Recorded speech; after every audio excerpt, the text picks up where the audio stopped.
Hello, and welcome back to the Live Label Free podcast. Today's episode is another conversation with a former client and extreme hunger course student turned best friend, which is honestly always such a blast. I'm speaking to Valerie, who shares her story, and we specifically dive deep into the experience of extreme hunger from an autistic perspective. I have no doubt you are going to get so much value from my chat with Valerie, so without further ado, let's get to it.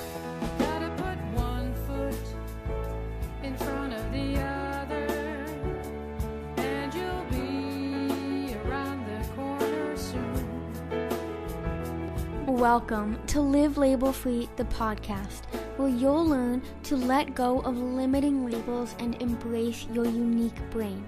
As my mom says so beautifully in her song, "Fear is a heavy load to carry," which is why on this podcast, you'll learn the scientific links between neurodiversity and eating disorders, giving you a deeper understanding of how you can face your fears and become truly free. Together, you and me, we will keep putting one foot in front of the other. Hi, Valerie. Welcome to the Live Label Free podcast. I am so excited to have you today. Yeah, it's great to be here. Thank you so much for inviting me. I mentioned this in the intro of the podcast episode, but Valerie is an extreme hunger course student. She went through extremely hungry to completely satisfied, and she's also autistic. So I'm super excited to chat kind of all things extreme hunger and eating disorder recovery as an autistic person, and kind of how it all overlaps and challenges you faced and how you kind of navigated through everything. So before we get into all of that, can you kind of just start off by telling our listeners who you are, what your story is, and kind of what brought you here today?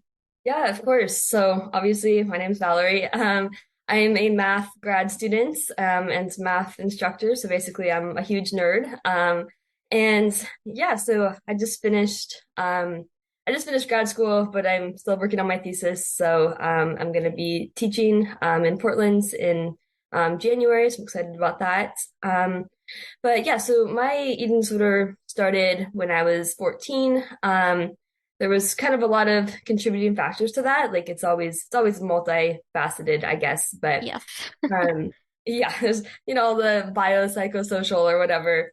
But like so just before I turned 13, my little brother was stillborn. So that was kind of, I think, probably the first piece there.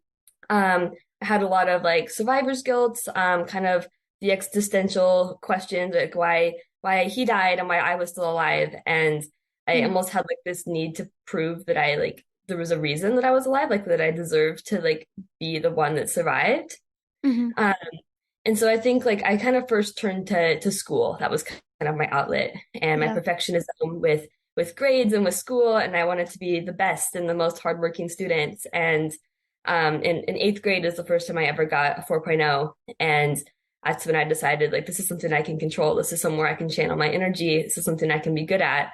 And so I set a goal to be the high school valedictorian, and I was, but like that wasn't enough. And so I was doing that, and then I also was taking all these AP classes and trying to get the highest SAT score, and just like really really channeling a lot of energy into school. And around the same time, like the summer before high school, I took like a health and nutrition class trying to get ahead of my high school credits. And I also started running more around that time because I was practicing with like the high school cross country team. And I also had my transfer request denied. So I was trying to transfer to get to go to the same high school as all my friends. And my family had moved and I was in a different district. So I had to go to a different high school than all of my middle school friends. And I basically knew nobody. And I kind of realized that this was like, I could start over, right? I'm at a new school. I don't know anyone. I can focus on school and exercise and food and kind of these new hyperfixations. And nobody here like knows me. I can kind of like reinvent myself, I guess, but like in like the worst way possible, right? Because like I didn't. Well, you think it's the best way at the time, right? Right. Yeah. I'm like, this is gonna be great. Yeah. And so yeah, of course, that's kind of when my eating disorder started, and I lost a bunch of weight, and I was technically not like underweight at that point though. So like, I mean, throughout this whole thing, I never was diagnosed with anything because I never fit into any of the categories like at the same time. Like I had like Right. symptoms from all sorts of different kinds of eating disorders, right? And like it was, I never really fit the mold. Yeah, And it's I was like also like, we don't recognize you in the textbook, so you don't exist. right, Yeah, yeah. And I yeah. was also just really good at hiding it too. So like I think that Oh was yeah. part of it. But yeah. So in high school, yeah, I mean I was going to different therapists and dietitians and cardiologists, the super low heart rate, and I lost my period, didn't I had the hair thinning, like all of that. And Yeah. at one point, like treatment was brought up, like if I, didn't if you don't start eating more, like if you don't gain some weight, like you're gonna have to like go somewhere. And so I was like, that scared me more than anything because I knew I'd have to like just give up school, right? And I was like, Hmm. okay, that's another control thing that I'm not willing to give up. So Right. I was like, okay, well, I have to do something to like prove that like everything's fine, right? Hmm. And so I was like, okay, I'm gonna start eating more, but that's when like kind of the orthorexic tendencies kind of took over. Yeah. Um, so I'm like, I'll eat more, but only if I can control what and when and how much. And then I also was increasing the exercise. So I'm like, okay, well, I'll maintain my weight, but I'm not gaining any weight, right? Like kind Right. of just walking this line. And then so I kind of did that all throughout high school. And then I went off to college and my appetite was growing, right? Like it kind of just once you kind of create that energy debt, it just like exacerbates over time. And if you're Yeah. kind of living paycheck to paycheck with food, like if you're just maintaining, you're living paycheck to paycheck and maintaining this weight that's too low, and you have this Yeah. energy debt that you never paid off, and you feel crazy around food, like and that's kind of how it was. And Yeah. um my exercise was increasing because I was on my own, so I didn't have like my parents there, and so I was exercising more. And even though I was eating more, I lost more weight my first semester of college, and I came home and my parents were like, okay, like you have to like get this figured out or you're not going to be able to go back, basically. Yeah. And at this point, I was underweight, and so I'd kind of regain some weight, to then maintain for a bit, to then lose it again, and it was kind of in this sort of like partial recovery where I was willing to eat more, but I also Right. had all this like compensation and stuff. And Right. yeah, so I was like, this is good enough because like I can eat a lot of food and I'm not gaining weight, and like people aren't as like concerned about it because I'm eating, right? Yeah. And then there's all this other stuff kind of going on behind the surface that I felt crazy around food. And like, yeah, I appear fine, but I'm exercising like crazy, and it's just like mentally, the mental aspect was not fine, right? Right. Yeah. Um, and I kind of maintained that until grad school, but honestly, like you can't compromise with an eating disorder forever. Like, and that's really what Yeah. it is. Partial recovery is like trying to find a compromise, and your eating disorder is not going to be satisfied with that. So Yeah. in grad school, I kind of started slipping backwards, and then at that point, I was actually at my lowest weight, and that's when my body really started fighting back, and Hmm. kind of when the extreme hunger started, which we'll get to in a little bit, I guess. Yeah. Yeah. Yeah, it's funny because just I'm gonna reflect on everything you just said because we've talked about this before, how our stories like they're different obviously, like everyone's story is different, but so much of what you described resonates deeply with me. And it started in school. Like I need to be perfect. I need to be the best. I need to prove, right, that I'm worthy. And we've talked in our chats before about like overcompensating as an autistic person, like Right. the over explaining, to almost be like, what if I just blurt out everything that I know, then you'll think I'm smart, right? Then Yeah, you'll or like exactly what you're saying, like if I prove that I can get these good grades, people won't think I'm weird or I'm different, or it almost exactly. Because you feel like you're justifies not good that enough nerd at, status. yeah, Yeah. yeah. If you feel Yeah. like you're not good enough at anything else, you want to like be extra good at school, right? Or like, Right. Yeah, and then obviously that manifests into an eating disorder. And I mean, I've talked about before also in my book about how when you have an autistic person that also doesn't even know they're autistic, and mix that with food and exercise, it's the ultimate recipe for an eating disorder. If you take, the hyperfixation, the special interest, the perfectionism, the difficulty with change, wanting to control things, it's like obviously that's going to manifest into food and exercise because moving and eating are things that every single person needs to do every single day for the rest of their lives. And I do see an eating disorder as an addiction, and I often get asked, why don't people like smoke or drink alcohol? And I'm like, well, when you're that young, 11, 12, 13, 14, you don't have access to these things, but you have access to, food and movement, and kind of what you said about learning about health and nutrition, as you read in my book, Rainbow Girl, and anyone who's listened has read in my book, you know, autistic people tend to take things very literally. So if you're reading about, oh, sugar causes diabetes and this is unhealthy, you need to exercise for minimum of 60 minutes a day. I was like, if I don't do these things, if I don't follow these recommendations, like I'm gonna become unhealthy. And then that Yeah. black and white perfectionistic side is like, we need to do everything exactly this way. Um, and yeah, also what you said about, the socially acceptable ways to restrict, I'm going to eat super clean and healthy. Like for me, I was vegan at some point, I was vegetarian at some point. I was like, now I'm gonna only eat like whole foods, plant-based. I was put on the low FODMAP diet because I had IBS, which was basically just me having digestive issues because my relationship with food was so fucked up, right? And I tried to find all these external ways, to feel at peace and feel in control. But I mean, it's that famous saying, like the more you try and control something outside of you, like the more that thing controls you. And that's what causes you to feel crazy around food. And that feeling crazy around food is really that mental hunger piece of constantly thinking about what, when, why, how, where you're going to eat, how you're going to Okay. exercise to make up for it, right?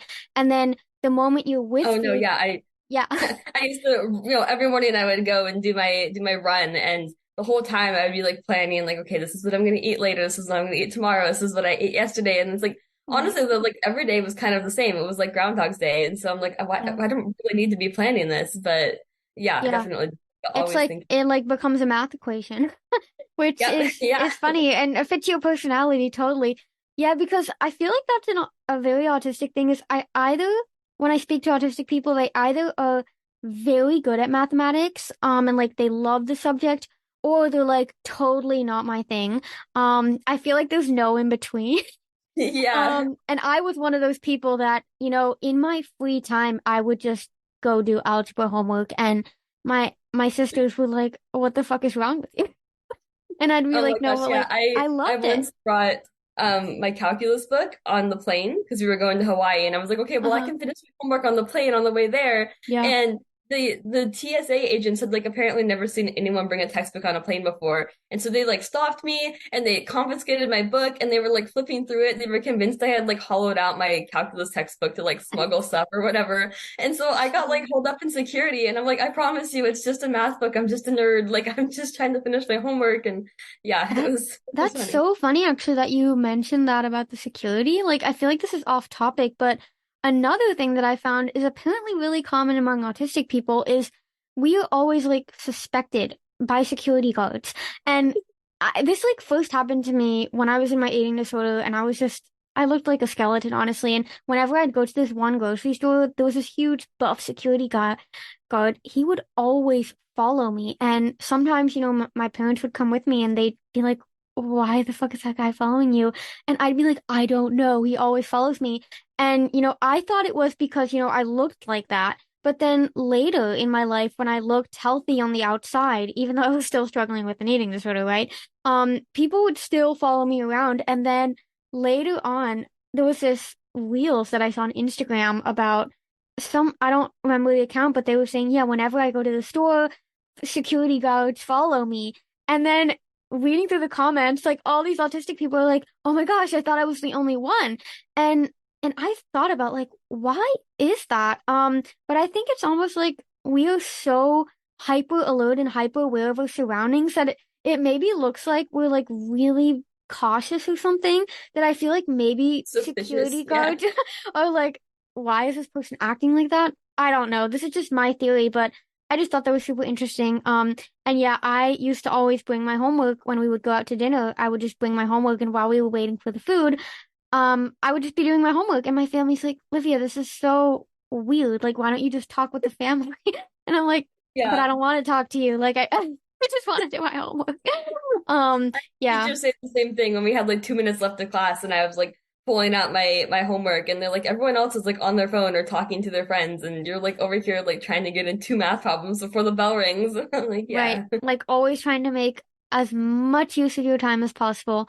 Which yeah, I feel like it becomes our Achilles heel because at the same time, I feel like we never allow ourselves that rest to just be and to just let the time pass.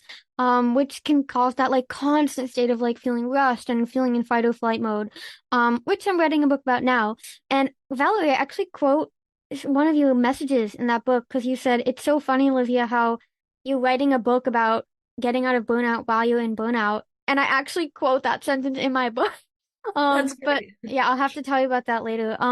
But yeah, you kind of explained, how slowly over time, your body can't sustain restriction, and that like energy debt is building up, that energy deficit is building up, and the extreme hunger comes into the picture. So kind of going off that, what was your experience with extreme hunger like, specifically as an autistic person? Yeah, well, if I had to summarize it in one word, I would just say chaotic because it really was like Yeah. it felt totally out of control. Which I realize now that I had that extreme hunger for years. Like I never lost my appetite. Like a lot of people like lose their hunger cues. Like I was Yeah. never one of them. Like the whole time, I mean, I definitely had the mental hunger, but the physical hunger too.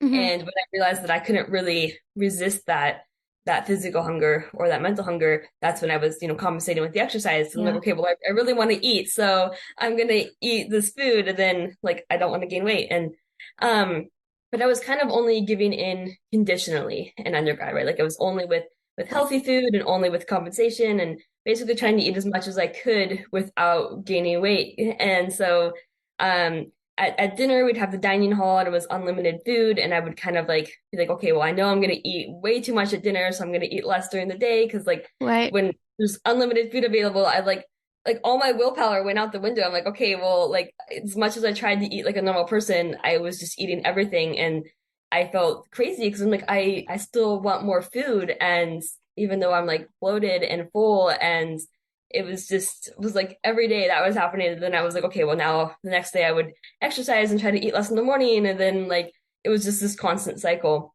And so yeah, I convinced myself that like I had to be eating enough, right? I couldn't actually have an eating disorder since I was eating more than like most everyone around me. And I'm like, well, I'm eating all this food. Like this can't be a problem, right? Like but my body was obviously sending clear signals that it wasn't enough food for me specifically. Like Right. your body doesn't care what everyone else is eating or like Right. the number of calories you're eating or how much other people exercise. Like your body literally does not care. All Yeah. it cares about is it's enough for you or not. Hmm. And yeah, so then in grad school, when I kind of like dropped weight again, and all these like new behaviors kind of started popping up with this extreme hunger. Like I was feeling like even more obsessed with food than usual, and I started like stealing food from my roommates and taking stuff from like the trash at like the school cafeteria or the mall. There's like all my willpower and discipline like just went out the window, and like I did a lot of research and I know that those sorts of behaviors and like kleptomania, like hoarding food, like are all Oh my like pretty God. common. Yeah. I did that so bad. I had this hole in our kitchen. There was this whole, we have a huge kitchen back at home where I don't live anymore, but I had this whole section of the kitchen that was just mine. Like it was labeled Livia's food. And I, I was so hyper aware. Like my family would joke, but then like in a really serious way because they were terrified of me that like if they moved one like oatmeal flake, I would know. Like because I would be checking this cabinet like many multiple times per day. I would check that everything, kind of like that all the I's are dotted and T's are crossed. It was like me and that cabinet. I just the amount of food I had stocked up, like food that I would take me years to eat, honestly.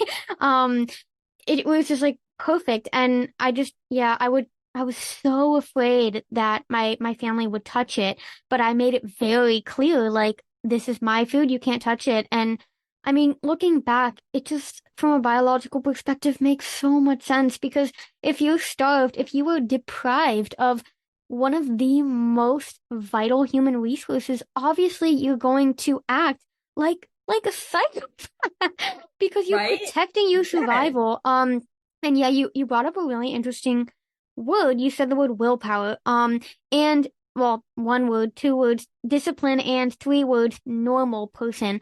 I guess that's technically four words. Willpower, discipline, and like normal. Normal. I think Yeah. these are so. I just. Okay, there's so many directions I can go in here. But first of all, I think the fact, that you say all my willpower went out the window and I couldn't behave like a normal person, I almost think that's like a paradox in and of itself because I'm like, the fact that your body is taking over to help you survive, I mean, that just goes to show how normal your body actually is. Um, Right. It right. doesn't feel normal since it's so like a total 180 from Yeah, before, but that's like the point, right? Is that it's right. helping you get back to normal, but it's like it's not gonna feel normal when you haven't been living normally up until that point. Right. And even with willpower, I think that's another interesting one is how we attach not being able to resist food anymore as lacking willpower. But I feel like that isn't even part of the equation. It's saying like to a wild lion that is hunting for prey, that he lacks willpower if he's not hunting. It's like it doesn't make any sense, right? Because like biologically we are primed to eat, to need food because we need nutrients. You're not So, supposed to be using willpower. Exactly. right, right, yeah. So, and I think, if you truly lacked willpower, you would not be getting good grades in school. Like you would be lacking willpower in all these other areas of your life as well. But the fact that it was only around food means that there's willpower is not even in the equation. Math pun intended. It's yeah, and again, normal. Like I think we really need to reframe this idea of what is normal coming from this chronic energy deficit. And again, I always want to stress here that you don't need to have been underweight. You don't need to have been that person that was only eating one celery stick per day for 5 years. Because I feel like another one of those topics that comes up a lot is like, oh, I don't deserve extreme hunger because I didn't restrict bad enough. I didn't restrict long enough, That's right? I a wasn't huge thing for sick me. enough. But it's like, none of that matters. Like, all that matters is that you were not eating enough for your specific body, and your body is going to do everything it needs to do to try to get you back to that place of energy balance. Do you think about food all the time? Perhaps you constantly look at what others are eating and compare your intake to theirs. Or maybe you know that what you're experiencing is called mental hunger, except you don't feel that your mental hunger is valid. If so, you are not alone, my friend. For years, I was consumed by food thoughts. My entire life revolved around when, what, where, and how I was going to eat. I secretly wanted others to eat more so that I felt I could eat more, and I would equally become upset when others ate less because I believed I would then have to eat less too. If I had any appointments or events that involved food, I would spend days, if not weeks, ruminating on how I would quote unquote balance my intake and create a buffer to ensure I didn't go over my planned amounts. If you resonate with any of that, I don't think I have to tell you that thinking about food 24/7 is absolutely exhausting. Not only does it steal your precious brain space, but being obsessed with food steals your life away. If you want to gain your life back, or rather discover a new one so you can finally experience the peace and mental calm that comes with being fully recovered, my course, Extremely Hungry to Completely Satisfied, is here to help. Extremely Hungry to Completely Satisfied is a self-paced virtual online program that guides you through every step you need to take to go from being obsessed with food to living a life of freedom. It contains 8 modules that dive deep into topics including how to recognize different types of hunger, how to differentiate mental hunger from emotional eating, how you should eat to stop binging, tips for coping with weight gain, information on weight overshoot and when you'll reach your natural set point weight, how to heal digestive issues, what it takes to balance your hormones, and so much more. Everything I've ever been asked about overcoming extreme hunger, you'll find it in my course. Enroll in Extremely Hungry to Completely Satisfied today by visiting the link livelabelfree.com/course. So that's livelabelfree.com/course. I cannot wait for you to embark on your journey to freedom. And now, let's get back to today's episode. So yeah, I mean, thank you so much for sharing kind of that chaotic story. I feel like that's the perfect word to describe it. But yeah, I do Yeah, I kind of mean, I think a lot of it's like not talked about, right? Because people are just like yeah, they I mean, your brain, you're gonna be like doing these crazy things because your brain is basically flooded with all of these like compulsions, things that like you wouldn't normally be doing if you weren't in this like energy right. deprived state. Because your body needs more food and it doesn't Yeah, really care. Like it's your primal brain survival instincts. They don't really care like whose food it is or where it comes from. Like, they don't care right. about any of that. Like they Right. just you're seeking food. And Yeah, so you feel crazy, you feel compulsive, you feel like yeah, you're just like, why am I doing like all of these crazy things? And it's really just your brain like trying to protect you. And at a certain point, like, I realized I couldn't really fight it and yeah, trying to do this like kind of in like a slow and controlled way, which I had tried like at one point during undergrad. I was like, okay, I'm gonna eat desserts and then I could never eat just one. I would eat like right, five and then I was like, it scared me, right? I'm like, I right, don't understand why I'm allowing these things now and I'm eating more of them. And so I kind of went back to like, nope, that's not happening. Like no dessert. And so this time around, I was like, like these compulsive like behaviors are making me crazy. And like I realized, once you start allowing these new foods, like it's gonna feel crazy, but you have to let go of all of those rules and not replace them with new ones because right. like that's what keeps you stuck, right? You're like, okay, well, I'll eat Yeah, more, but I'm gonna exercise more, and then it's like it's a catch 22, and yeah, like you really can't recover from the rules and restrictions like through more of the same. right, Like trying to right, limit the amount of foods you're like, okay, well, I'll have cookies, but only one, or like I'll yeah, I'll exercise less, but I'm gonna do this instead, like or trying to control the rate of like weight gain and stuff, and so I finally had to just like buying all the things that I wanted that I didn't want to spend money on, but like and eating them with like the unconditional permission. And it honestly felt more chaotic before it felt less chaotic because that yeah, eating induced hunger and like my hunger just increased at first. I became like I just felt like I was more obsessed. I'm like, what the heck? Like I just bought all these cookies. Like why do I feel even crazier? And yeah. like all the food scavenging and like the stealing behaviors and stuff like weren't like going away right away. And I still just felt crazy. But um yeah, eating, boxes of cookies or bags of granola and like The all granola. the peanut butter. Yeah, the Yeah, granola, like yeah, that was yeah. yeah, we were right Backstory. there with that one. Backstory for our listeners. Like me and Valerie have been chatting for months, almost. Like I don't even know how long, for a long time, and we were sharing about like our typical extreme hunger foods, and granola was like for both of us just such a major one. I could like, how do you that word for like? I could basically drink granola. Like that's how bad it was, Yeah. and something you were also saying about how like your primitive brain takes over when it comes to food and desserts. Something that I found during my own extreme hunger was that I would just eat things that I didn't even like. I didn't even enjoy, but Yes, I would me just too. like I remember going to the fridge, just grabbing a stick of butter and taking a giant ass bite out of it. And I'm like now the idea of taking a bite of butter, I'm like gag. Yeah, But like in I that at one point moment, was it like was like condiments and calories. stuff, and I'm like, what am I doing? Like, Right. yeah, like Yeah. nobody just like eats like mustard. Like, what?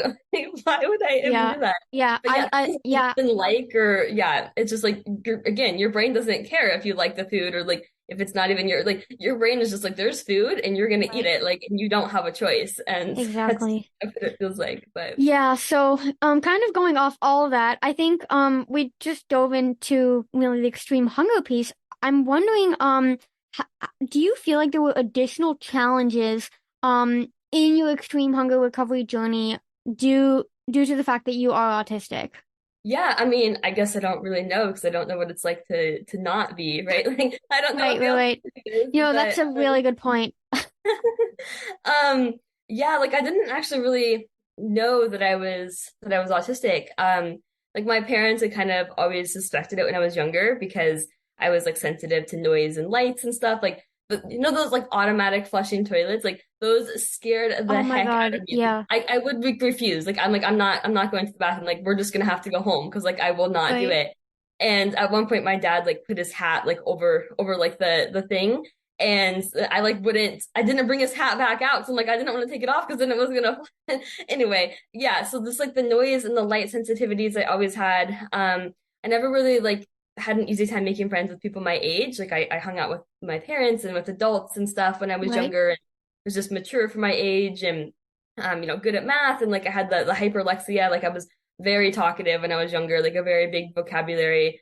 I would be two and people would be like, why aren't you in school? And my mom's like, she's two. And um yeah, so I never really thought much of it until I started kind of doing some research, and it was really prompted by a post of yours about like how autism and can be like an eating disorder can be almost like a form of like autistic like masking. Yeah. And so I was like, okay, that's interesting. And I just thought it was really interesting. And so I started kind of doing some more research and, YouTube videos and checklists. And I took like the autism quotient and looked at the DSM-5 and all these other tests. And I learned that like so many of like my little quirks were like autistic traits, right? Like Yeah. being mature for my age as a kid, but then kind of like childlike as an adult and having these Yeah. childish like special interests and stuff. And I hating the eye contact. Being like really smart yet also like really dumb. Like we have so many Yeah. stories of me being just like a total dumb blonde, and my family is just like, here you are like doing calculus in your sleep, and like you can't like figure out like a simple task like filling up an ice cube tray, like like just like Right. little things. And like scripting conversations. Like sometimes I can't tell if people are being sarcastic. I take the literal thinking like. Yeah. And so I was like, wow, this is me, right? And my family was like not at all surprised. They're like, yeah, that's sounds right. Like there's all of these things. And I think like through recovery it's kind of gotten more obvious since I'm not so like rigid and controlled with like the food and the exercise. My personality isn't like as suppressed anymore. And so I'm kind of more like my younger, like quirky like self again. Yeah. But as for how it relates to the extreme hunger, I think that just, autistic people in general have a hard time with change and Yeah. with like not having any sort of rigidity. And I mean, there was no structure. So extreme hunger, like it was just Yeah. like It I like was like, it's okay, yeah. It's like your autism has to like go out the window for sometimes. right, yeah. I'm just like, okay, Yeah. so I guess I'm just gonna eat constantly now, and like, Yeah. I'm not like perfectly planning my meals and like exactly what I'm and how much I'm gonna eat. Like, nope, like you're just gonna eat every 20 minutes for now and Right. for like Oh the my next God, five yeah. months, Like and just like. constantly eating. Yeah, I felt like too, I was like, I'm literally eating the entire day. Like I would be so full. I'd be like laying on the couch. I'd be like joking that I'm like looking pregnant and all this stuff. And then 20 minutes later, I'm just like, I want to eat an entire cake right now. Yeah. Yeah, it was exactly. Yeah. And so you're just like you're going through all the physical changes and then you're yeah, like I gained weight super fast, right? And like Yeah. so much of it very rapidly, and then your appetite is just crazy and you're like, I don't have any of this structure that I relied on. Like I wasn't like exercising as much and just like eating constantly, and I feel like all of my like discipline and all of my motivation to like do other things was like gone. Like all of like my body's like, nope, we're resting and eating. That's what we're doing. And Right.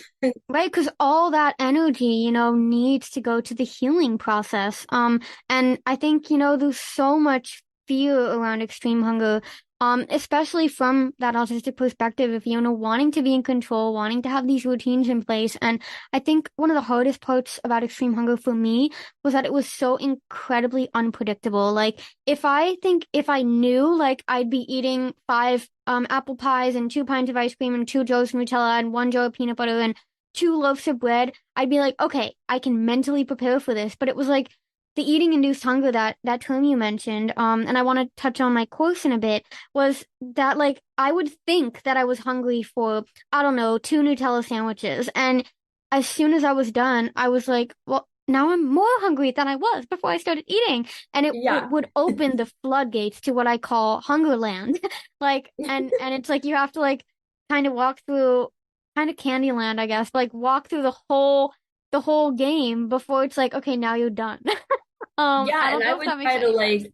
like, eat like little bits of things. I'm like, okay, well, I'm gonna have a little bit of this, a little bit of this, and I'm just like picking at like all these different things, and then I'm like, eventually, you kind of just start, you Yeah. just eat it. And I'm like, I guess I'm eating the whole thing, like, and Right. so Yeah. it was definitely chaotic. It's kind of like it's like a pendulum, right? Like you have all these rules and control and stuff, and then when you let go of that, like it's that equal and opposite reaction, right? Which you always talk Yeah. about. Like Isaac it's Newton, like baby, who was also autistic. yep, it's gonna Yeah. be in the other direction, and then like eventually it'll kind of come to that equilibrium point, but it's gonna feel really like a complete 180 from what you're used to. Yeah, yeah. So kind of you just mentioned the pendulum, which is like honestly all of Isaac Newton's work is just like I use it for so many things that I do and write about. Like even that book I'm writing about now of like overcoming autistic burnout. I talk about like how freedom and boundaries are like two sides of the same coin and how Isaac Newton like discovered gravity. And this is obviously totally off topic, but yeah, I talk about Isaac Newton and that pendulum metaphor in my course and in blog posts and in other podcast episodes. And you also mentioned a few terms like energy deficit, energy debt, eating induced hunger, unrestricted eating, a ton of terms that are in my course, Extremely Hungry to Completely Satisfied. So I'm really curious how you ultimately found my course and what inspired you to, say, I'm committing to this. I'm committing to this whole extreme hunger thing, and I'm going to use this as a tool. Yeah, so I found your course through me doing excessive amounts of research on my own because like, I think another autistic thing is like you always need to understand why. Like I need to know Yeah. the reason, like why is this happening? Why am I eating all this food? Like Yeah. I needed to know the science behind it. I needed to know the reason. I needed there to be an explanation, like something that had to be logical, it had to make sense for me to be willing to like be okay with it. And so yeah, I'm doing all this research and I'm learning about like this extreme hunger and stuff. And I mean, I read so many different blogs and like articles and stuff, and I'm just like, okay, I'm basically like could be an expert on this now, honestly. It's Like like your I special interest. Yeah. yeah, and I remember like telling my mom about it before because I was like, because I was at school this whole time, so I was like by myself and like with roommates, but like I didn't have my family or anything, and so I'd like call her and I'd just be like, I'm like eating all this food, and then I'd tell her about like extreme hunger, and she's just like listening to me like rant, and I'm like rambling about like all of this research I've been doing, but so much of it is like conflicting though, and that like really Yeah. was like hard for me because I was like it doesn't match. Like I don't like all the inconsistencies was really like getting Yeah. to me. I'm just like, well, I want to do this right, like Right. I wanted like Yeah, yeah. it's kind of the same thing, right? Like I wanted to do school right, I wanted to do like exercise and food right, and then I'm like I need to do recovery right. Like what am I supposed to be doing right now? Like how am I supposed to make this go away? And I mean, some people are like, you should do this like in a slow and controlled way, like allow Right. yourself to have a cookie and stuff. And I'm just like, if I allow myself to have a cookie, like, am I I want to supposed eat to all of like, it. Yeah. I want to eat all of them? Yeah. And it's like, am I supposed to like intentionally be like, no, we're only gonna have one cookie, or should I just like, let myself eat all of them? And like, it was just really confusing of like what was gonna get me there fastest, like what was gonna be best. And one of the quotes that you have said before, like the mind thinks what the heart knows, right? And I'm like, I know that trying to like control this process and trying to like fight my body and fight this hunger, and like it's just gonna like exacerbate it. It's just gonna make it worse. Like I have to let go. And so finding your course and like your articles and just your blog and stuff, I was like, okay, that's what she did. Like she is like, Foley was like, all right, I guess we're eating, two bags of granola today, and that's just what's gonna happen. Yeah. And like I'm like, okay, well, she did that. She made it out. Like her, like all of your stuff just like made sense to me. Like your Yeah. course, like your blog. I'm like, well, this is like the perspective that seems to make the most sense to me because like I like couldn't understand how like trying to like how you're supposed to learn to trust your body when you're not trusting your body because everyone's like, Right. well, you can't trust your body right away. Like you have to, you know, do it like slow and controlled and like kind of get your body like primed up. And I'm like, no, like your body has been fighting for you this whole time and you've been Right. resisting it. And so I'm like, the only way you can build back that trust is by completely letting go and not trying to like ease into trusting your body. Like that doesn't make sense. And Right. so Yeah, Yeah, finding the it's like closest. saying you need to dive into the swimming pool, but like do it slowly. It's like it doesn't Yeah. work that way. And like maybe that works for some people, but for me, I'm like, if I'm just trying to like restrain, that's like, you know, I don't know. It's just like letting it out Creates like it really creates more pain. slowly. Yeah, it Yeah, makes me think of that like ancient quote of like pain is inevitable, but like suffering is resistance to the pain. true. Um I like and that. yeah, I loved that you just said like my stuff just like made sense because I'm so the same with like I need to understand why something's happening to like make any conclusions or like this make any kind of decision. Like if someone tells me like this is the way it is, now do that, I'm like no, no, no, no, no. Like, Yeah, I need to I know question exactly it. what's Yeah. happening here. It needs to make sense in my brain. Once I can like put all the puzzle pieces together, then I can take controlled action basically. So yeah, I'm so glad to hear that. And obviously that's why I created my course because there is so much contradictory evidence. Like you have the intuitive eating people saying like oh, chew slowly, like you have to eat more mindfully, like you need to train Yeah. your brain to like appreciate food. But I was like, if I try and put my fork down between trying to shovel 20 pancakes down, that's more torturous to me than just not eating the pancakes at all. Yeah, I Kind was of like thing. reading that Yeah. kind of stuff, and they're like, well, you have to get your hunger and fullness cues back, and so you want to focus on that first, and then like reintroduce like these fear foods and stuff. And I'm Yeah. like, well, like the only thing I'm wanting to eat right now is like cookies and granola and like pizza Yeah. and stuff. And so I'm like, so am I supposed to just like not allow those foods until I'm like feeling full again, and then and so I'm like, that doesn't make sense. That's like still just restriction of like food Right. types and or like, okay, like have one cookie like after your meal. And I'm just like, anyway, yeah, it just didn't make sense. And your Yeah. course did. And I was like, okay, well, I need to just like pick a side, right? Like I need to Yeah. stop going back and forth and being like, well, this person says this and this person says this. And it's like nobody is like truly in authority, I feel like. Everyone has their Yeah. own ideas. And at the end of the day, you have to listen to your own body and kind of Yeah. like not everything that everyone posts is going to resonate with every person. That's just not possible. So you have to kind of go with what resonates with you, I guess. Yeah, I love that you said that because it's actually bringing up something else that I don't want to dive too deep into. But the internet is a tricky place. And speaking of trust, you really can't trust much of what you see or read online. Because me and my mom are trying to figure this lawsuit thing right now because we found out that another eating disorder recovery coach has literally copy and pasted entire pages of my website and said it Uh, is using it as their own on their website. Even even the parts about like their story is like my story. okay, Like yeah. and yeah, and it's just it just made me realize like if I already as this like autistic eating disorder recovery coach, like if people are already copying me, like how bad must this be like in the rest of the world? And I think for me, the most frustrating part isn't even the fact that they copied me, it's just like the injustice, which is like Yeah. another autistic thing.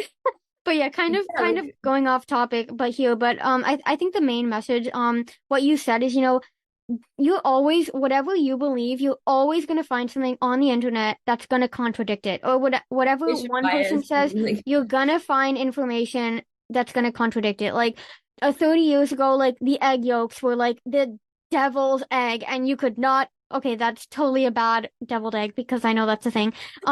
Egg yolks were like the most toxic thing you could eat, and now you have all the healthy influencers like egg yolks contain all the vital nutrients and like fats were bad and then people are they doing created keto now, so they're margarine only and eating now egg it's yolk. like no, but like you need to like add a stick of butter to your coffee so you can like help your insulin and like intermittent fasting, like everything is constantly changing. But like you said, I think when we give ourselves the permission to be like this is what I want, I'm going to follow that, I think that's when you stop being a slave to your external circumstances or kind of these shoulds or whatever you feel you should do, and you say, this is what my, like, there's a reason your body craves granola and cookies and Nutella and all the quote unquote junk food. It's because that's exactly what your body needs to quickly, Got all the energy. gain It's like, energy. Right. yeah. Yeah, like I have a joke in my upcoming Extreme Hunger book that's like, there's a reason you don't daydream about eating bowls and bowls of sliced cucumber, right? Like, because Right. that's the last And thing that's your kind of body what I was trying needs. to do. Like in undergrad, I'm like, okay, well, I'm really hungry, so I'm going to eat lots of chicken and vegetables and fruit and like brown Right. rice. And like, it didn't like, then I was just like really bloated because it's like all this high volume stuff. And like, Right. I'm still hungry. So yeah, Right. Because, and I think that's kind of where that difference between being full and being satisfied comes in. Because it was like, I definitely. could feel physically full after eating, a block of tofu and 500 cups of steamed broccoli and my whole grain brown rice and my hummus made with no oil and no salt. But I'm like, yeah, but right now I still want that chocolate cake that I wanted before I forced myself to eat this quote unquote healthy meal. Then I'd eat the chocolate cake and like eat it like a crazy woman because I was like, now I'm even more impatient for it because I wanted it 2 hours ago. And then you just feel more shitty because you're more bloated, you're more full. And that's why, like, when it comes to extreme hunger, just honor exactly what you want. And in the moment, like, that's the fastest way to get through it because, like you said, there's this like slow recovery approach and like stretching out the process. But like, that just makes it more miserable because your Just kind of body, rip the band-aid off. Like, yeah, like your body does keep score of everything you've eaten. It's only going to stop thinking about food once it's kind of come back into that energy balance. And like you can make it take like a year or you can make it take a few months. But like, in my opinion, like everyone has autonomy, like power of choice, how you want to do it. But like it's gonna be a lot longer and more miserable if you try and stretch it out and if you try and restrict yourself, because in the end you can't heal from restriction by restricting. That's like a and that's what paradox in keeps and me of stuck in itself. that partial recovery. Like that's exactly what kept me stuck. Yeah, so we kind of just talked about like what you needed to do to get out of the extreme hunger. And I think again, it all does come down in the end to shifting your mindset, to giving yourself permission, and to really reframe like what's normal and what's bad and what's unhealthy kind of thing. So that leads me to my next question, which is how has your mindset about extreme hunger and recovery changed after completing my course? Yeah, I mean, I think now it's obviously a lot easier once I'm kind of looking back at it instead of Right, when I was hindsight is always 2020. yeah, exactly. Because I'm like, you should see it as a positive. And I'm like, well, when I was going through it, like I definitely did not see it as a Yeah. positive. I was like, the worst thing ever. I wouldn't wish this upon anyone, right? But now I'm like, it feels chaotic, but like that's your body taking over because for so long you weren't giving your body what it needed to. And finally it's just like, I'm done waiting. Like, like I'm not gonna wait for her to like, eat all of the things that she's wanting to like I'm just gonna force like your body is forcing Yeah. you to like give in to all of that and like it feels like it feels wrong, but that's a good thing. That's your body like keeping you alive. And so I think being able to kind of see that as a positive thing or at least like a neutral thing rather Hmm. than like Yeah. the worst thing Yes, ever. module 8. Yeah, and just like being able to kind of trust the process and understand that like resisting is only gonna make it worse and that it won't last forever and that the sooner you let go, the sooner it's over. And obviously the timeline's different for everyone. I know some people Right. like a year of extreme hunger, like a month, and like mine was like 4 or 5 months of like constant. And then honestly, even now, like I'm like what, It seven, comes 8 months? back sometimes for I'll me have like too. a day or two where like honestly like 2 days ago I just like didn't even really want cereal, but like I saw the cereal and the next thing I knew I ate like half the box of cereal and I was like, okay, I guess I needed more food today. So Right. but like also being able to see it like you're not freaking out. I'm like I guess I needed more carbs today. And like that's kind of just Right. like all like I'm not like, oh my gosh, like what am I like there's not as much like freak out. And so kind of just the more like food neutrality, I guess. Yeah, I think food neutrality, right? Like that's like the whole foundation of live label free is I think when you stop attaching that morality to food or ways of living. Why can I not talk? Ways of living. You stop saying this is good or bad and you just say this is what it is and I accept that and I give myself permission. It's like you stop attaching power. You stop giving other things power, and I believe Yeah, that is true freedom when you stop letting other people decide how you're going to eat, when you stop allowing diet culture to decide, when you stop allowing numbers to decide, and you just say, this is what I need. this is just it. And yeah, like you said, sometimes for me, especially in the week that I have my period, like it's like I have extreme hunger all over again for an entire week. And like last week, I ate like 10 pancakes in one sitting. I'm like, what just happened? But then I got my period the next day, and I'm like, that makes sense. Like I just needed more energy, and it goes in waves, and I still have to say, like, it's not fun because it's unpredictable, and I don't like Yeah. unpredictability. Yeah. Never have, never will, because that's just me.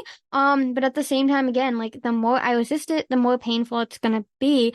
So yeah, Yeah, that's just your acceptance body really. like finding its balance. Like everyone's gonna have that own unique balance. And Yes. I know I said at one point when we were talking, like you can't force balance. You have to let balance find you, right? Like I was trying Yes, I love to that. force the balance by like doing this slow and controlled like method. And I'm like, no, like your body will find its balance, but it needs to eat all this food. It needs to have all this energy. It needs to repair first. And when it's ready, that's when you're gonna have that balance and it's gonna feel natural. Yeah, and I mean to everyone listening, like you will stop feeling crazy around food at some point. Like you will feel satisfied and you will be able to eat a quote unquote normal amount of food. But right now, if you're going through extreme hunger, like you have so much to make up for. Your body's just doing so much catch up work. Have you read my book Rainbow Girl yet? If not, you're definitely going to want to grab your very own copy by visiting the link livelabelfree.com/Rainbow Girl. But you may be wondering, what is my book even about? Well, let me tell ya. Rainbow Girl, My Journey to Living Life in Full Color is a memoir of my entire journey. I share what it was like growing up undiagnosed autistic, how this led to the development of an eating disorder, and all the steps I took to fully recover and become label free. The feedback on Rainbow Girl has been so incredible already. All the messages, emails, and reviews truly warm my heart and illustrate how we need more stories of lived experience in the autism and eating disorder recovery space. Just listen to what Lou, who you may know as neurodivergent_Lou on Instagram, has to say about the book. Rainbow Girl is an incredibly gripping read that exceptionally captures the autistic experience of eating disorders, which is so rarely discussed. While reading, it felt like I was simultaneously walking with Livia through her darkest and most vulnerable times, but also that through her experiences, she was guiding me, sharing the light, perseverance, hope, and joy. So much of Rainbow Girl resonates with my own story and experiences as a neurodivergent individual. Livia's book highlights an empowering and authentic message that I will forever carry with me. If you want to learn how to free yourself or an autistic loved one from an eating disorder, grab your copy of Rainbow Girl today by visiting the link livelabelfree.com/Rainbow Girl. So again, that's livelabelfree.com/Rainbow Girl. Now, let's get back to today's episode.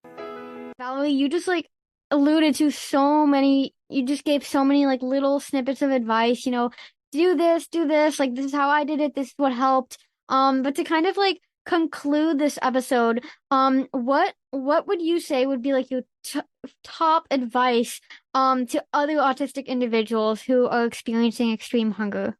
I'd say like the biggest thing is like don't compare. Like that's Yes. always been a huge thing for me is the comparison, and not just with extreme hunger, but just like eating disorders, recovery in general. I think that I mean, well, everyone can find a way. Like your brain is always going to make it seem like, oh, you don't deserve extreme hunger. You're not sick enough. Like other people had it worse. Like Yeah. you weren't underweight or you were eating too much or whatever. And one thing I was actually thinking about just the other day is like, because for me, I was always like, well, I'm eating too much. Like I shouldn't have been this hungry. I've been eating like a lot of food for a long time. Yes. Um, and like I mean, I was underweight and I was running like crazy, and like I was still in an energy deficit. And one thing I thought of was like Michael Phelps. Okay, so this is weird, but Yeah, yeah. like with the Olympics, like, he was eating like 8 to 10,000 calories per day, and I was thinking about like if he had only eaten like 7,000 calories, that's obviously still more than like any Yeah. other person. That's more than pretty much anybody needs. It's not an Olympic athlete, but that would have been not enough to sustain his Right. exercise and stuff. And so like his body wouldn't care that everyone else is eating, way less than 7,000 calories. Right. It would have just cared like he was eating, 1,000 calories less than what he needed. And so that's still Yeah. going to create a deficit. And so it just kind of is like a reminder to like, it doesn't matter what everyone else is eating, or if you think you're eating, I'm eating 3,000 calories, like this has to be enough. Like if your Yeah. body is sending signals that it's not, then it's not. And you're only going to know that by trusting your body and not by comparing to other people. And so like basically if you have this extreme hunger, instead of thinking about like, oh, like, I wasn't sick enough to deserve this, like take it as a sign that you were, because you wouldn't have extreme hunger if your body Right. didn't need it. So Right. if you're having this hunger, like your body obviously needs more food, and that's the only way you're going to get through it. And just one quote that I like is, um, I think that finding other people's stories is like super helpful. Like obviously finding your blog and your course and your book and stuff, and finding other people like as inspiration, and like, okay, wow, like this person went through extreme hunger and they made it out, but like not comparing like the little details, like, oh, I'm eating more than this person, or they restricted longer or heavier and things like that. Like you can look to other people's stories for inspiration, but it shouldn't be like as a comparison, because um you have to write your own story. Like don't become so focused on other people's stories that you forget to write your own, is the quote that I like, right? So Yeah. like looking to other people for inspiration, for motivation, for encouragement, but not getting so wrapped up in what everyone else is doing that you forget to trust your own body and your own process and write your own story. I love the whole write your own story because I'm a huge book person. I read a lot of books. And but writing Rainbow Girl, like no one else could have written that for me, right? Because it's my story. And yeah, I mean, we can, find influence and we can find other people who resonate with us, but in the end, like it's your body, and at the end of the day, only you can have control over what you eat and what you do, and you can't control other people. So you might as well like save that energy to take care of yourself. So yeah, I feel like that's a beautiful way to wrap up. Thank you so much, Valerie, for coming on the podcast, for being so vulnerable and sharing with everyone kind of your experience with extreme hunger and the course Extremely Hungry to Completely Satisfied, and wrapping up with that beautiful metaphor about Michael Phelps. I loved that so much. And yeah, telling people, basically giving other people the permission to write their own story. So yeah, if our listeners want to get in touch with you, what would be the best way to do that? Probably on Instagram. I don't really like post anything. I've never really talked about like eating disorders or recovery or anything like that, but I mean, I'm always open to like people messaging me or whatever. So yeah, Valerie.315 on Instagram is probably the best So way. what does the 315 stand for? I'm always so curious when people add, numbers to their email address or whatever. I'm like, what is this? Yeah, it's my birthday. I'm not that creative. I was like, Oh, yeah, okay.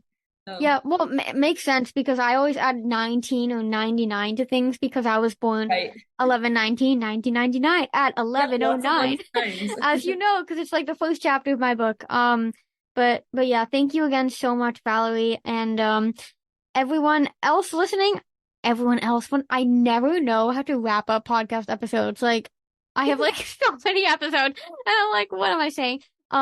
Yeah, okay. Thanks everyone for listening, and I will chat with you in the next episode. Bye bye for now. Just one foot in front of the other, and you'll see around the corners too. This podcast has been recorded by your host, Liv.